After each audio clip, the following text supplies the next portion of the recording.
Hello everyone, मेरा नाम शुभांशु श्रीवास्तव है और आज हम समझेंगे कि कैसे बीजेपी अयोध्या फैज़ाबाद का पार्लियामेंट्री इलेक्शन 2024 हार जाती है। सबसे पहले ये जान लेते हैं कि फैज़ाबाद कॉन्स्टिट्यूंसी में कुल 5 असेंबली सीट हैं जहां से विधायक चुने जाते हैं। अयोध्या, दरियाबाद, रुदौली, बीकापुर और मिल्कीपुर। 4 सीट पे बीजेपी के कैंडिडेट्स इलेक्ट हुए 2022 के स्टेट इलेक्शन में। सिर्फ मिल्कीपुर सीट जो कि रिजर्व थी फॉर एससी कैंडिडेट, वहां से समाजवादी पार्टी के अवधेश सिंह पासी चुनाव जीत जाते हैं और विधायक बनते हैं। इस बार के लोकसभा चुनाव में इन्हीं विधायक महोदय को सांसदी का टिकट मिला समाजवादी पार्टी की तरफ से। एक बार कास्ट कॉम्बिनेशन देख लेते हैं कि यहाँ पे क्या है। दलित और कुर्मी वोट यहाँ पे 52% है, यानी कि 26% ईच। यादव और मुस्लिम वोट 12 और 14% है।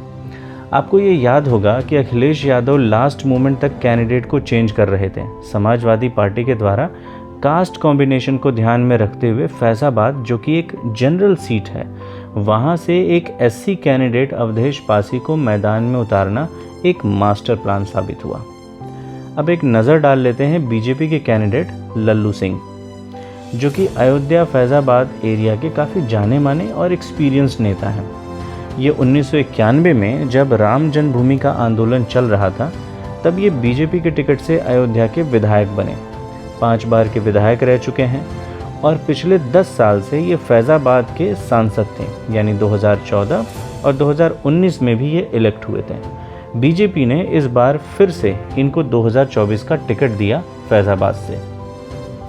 अब गलती कहाँ हुई? तो बीजेपी अति उत्साहित हो गई थी इस 2024 के इलेक्शन कैंपेन में। ऐसा नहीं है कि बीजेपी कास्ट पॉलिटिक्स को समझती नहीं है। ये वही बीजेपी है जिसने यूपी के अंदर 2019 में जाति कार्ड को अच्छे से भुनाया था, तभी इनके 62 एमपी चुन करके आए थे और समाजवादी पार्टी के केवल 5 कैंडिडेट जीते थे 2019 में।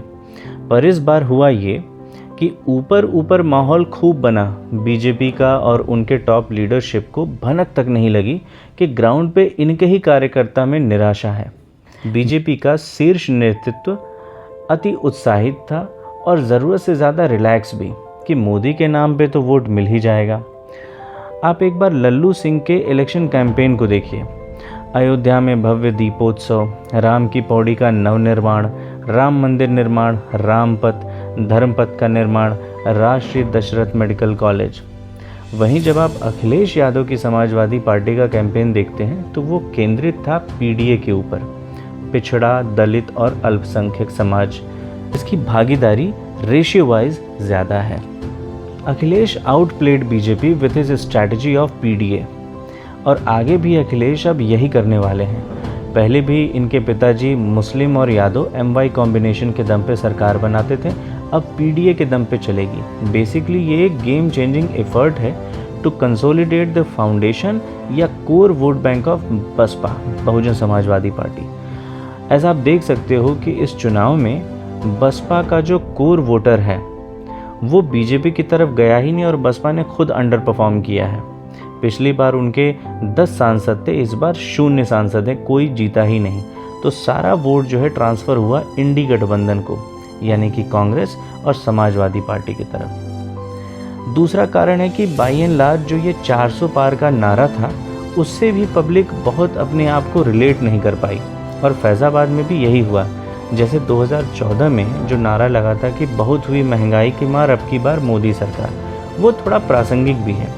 लेकिन इस बार 400 पार क्यों चाहिए, ये बात ग्राउंड तक बीजेपी अपने वोटर्स को बताने में विफल रही। हो सकता है कि उनका इंटेंशन बहुत अच्छा हो, बट ये उस तरीके से नहीं चला जैसा कि इसकी उम्मीद थी। और फाइनली लल्लू सिंह का वो बयान जिसमें वो बोल बैठे कि संविधान बदलना है इसलिए 400 सीटें चाहिए। और बहुत सारे काम सरकार के 272 तो जीवन जाते हैं, लेकिन 272 की सरकार संविधान में संशोधन नहीं कर सकती। उसके लिए 2/3 बहुमत से अधिक चाहिए या नया संविधान बनाना। तो इसलिए ऑपोजिशन ने इस बात को खूब भुनाया कि बीजेपी अगर जीत गई या उसके अधिक सीट आ गई तो वो रिजर्वेशन ख़त्म कर देंगे SC, ST और OBC का। और ये एक बड़ा कारण बना जिससे कि दलित वोट, कुर्मी वोट बीजेपी से छिटक गया। ऐसा नहीं था कि लल्लू सिंह के चुनाव प्रचार में कोई कमी रह गई। खुद योगी आदित्यनाथ ने जनसभाएं की लल्लू सिंह को जितवाने के लिए। डिप्टी CM केशव प्रसाद मौर्य का रोड शो भी हुआ। अपना दल से अनुप्रिया पटेल ने भी कुर्मी समाज से अपील किया वोट देने के लिए। यानी माहौल पूरा बना था पर पब्लिक से कनेक्ट नहीं हुआ। एक दूसरा कारण बताया जाता है बेरोजगार युवाओं की नाराजगी और पेपर लीक का मामला। लल्लू सिंह 54,000 वोट से हार जाते।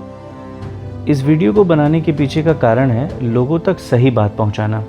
सोशल मीडिया पे जो अयोध्या के लिए अनवांटेड कमेंट्स किए जा रहे हैं, जैसे कि जो राम को लाए हैं लोगों ने उन्हें ही हरवा दिया, Hindus are not united, Ram Mandir बनवा दिया फिर भी हिंदुओं ने वोट नहीं किया, और न जाने क्या क्या। तो जो लोग ये बातें कर रहे हैं उनको बीजेपी से भी ये पूछना चाहिए कि भाई, एक तरफ तो आप अपने वोटर्स को ये बोलते हैं जो कोर हिंदू वोटर्स है कि मुलायम सिंह यादव ने कार सेवकों पर गोलियां चलवा दी, और दूसरी तरफ मरणोपरांत उनको भारत का सेकेंड हाईएस्ट सिविलियन अवार्ड देते हैं, पद्म विभूषण। तो ये कौन सी कलाकारी है? एक बात ध्यान रखिए कि politics is a game where you pull the strings to come to power. Finally ये याद रखिए कि 2027 में वापस से चुनाव है, आपको वापस फील्ड में जाना होगा, तो अपनी तैयारियों पर ध्यान दीजिए, हार को स्वीकारिए और आगे बढ़िए। जय श्री राम।